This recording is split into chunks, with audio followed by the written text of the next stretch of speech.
Walk us through what happened yesterday dito po sa naging botohan nga po kung saan nakakala po tayo ng 215 votes para po sa impeachment ni Vice President Sara Duterte.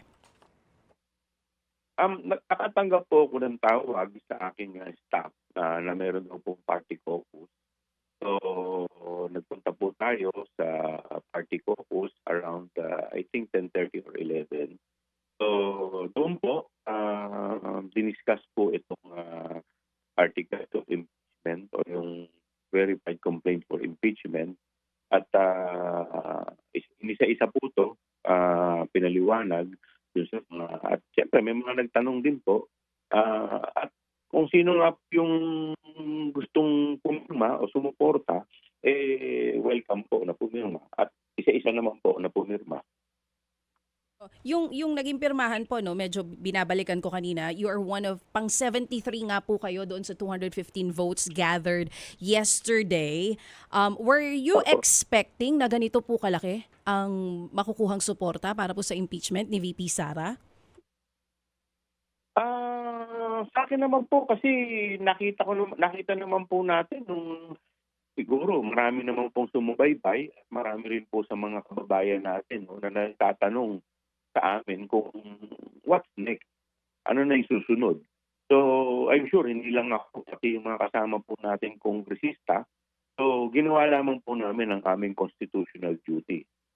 So at ako'y masaya dahil overwhelming naman po ang naging resulta. Dito po sa nangyari kahapon, nailabas na po sa mga balita, pero siguro mas maganda kung Joel, kung sa inyo manggaling. Ito po mga articles of impeachment na nasabi rin po kahapon doon sa lower house. Ano-ano po itong mga naging batayan para nga po dito sa impeachment complaint ni VP Sara? Ang unang-una po dito, yung pong pagbabanta sa buhay po ng ating Pangulo, sa First Lady at saka kay Speaker, kung saan siya po ay sinasabi niya na may kinausap na o nag-contract siya ng assassin. So yan po ay naging number 1 sa articles of impeachment.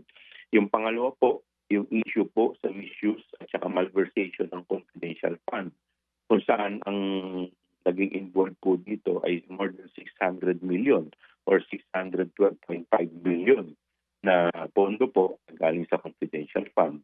Ang ikatlo po dito, yung bribery po, kung saan ang naging issue po dito, kung maaalala po ninyo, yung payola po, kila Yusek Mercado at iba pa pong mga opisyal ng DepEd. Kasama rin po dito sa articles of impeachment, yung SALN, kung saan lumalabas na meron po siyang mga unexplained wealth. At kasama rin po dito sa articles of impeachment yung mga naging participation niya nung siya po ay Mayor ng Davao, kung saan po si SPO4 Arturo Las Cañas sinasabi po o nag-testify ng kanyang participation. So ito po yung ilan sa mga naging laman nito articles of impeachment.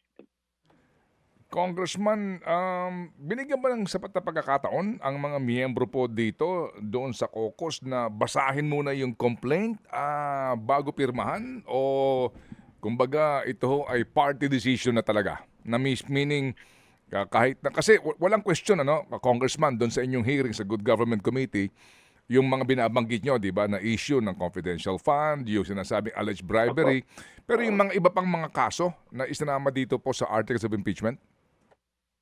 Nung pagpasok po ninyo, may bibigyan kayo ng kopya eh.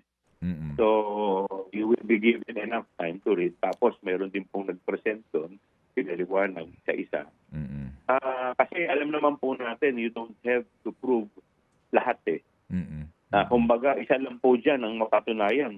Ano na po yan eh. Kung maalala po ninyo, doon po sa kaso po ni Chief Justice Corona, Mm-mm. more than, hindi ako sigurado po siguro mga 5 o 7 po na articles yung grounds na ipresenta po doon. Pero nung nakita po nila doon sa pa lang, sa SALN pa lamang po, tapos na, dinrap na po nila yung iba. Doon na lang po sila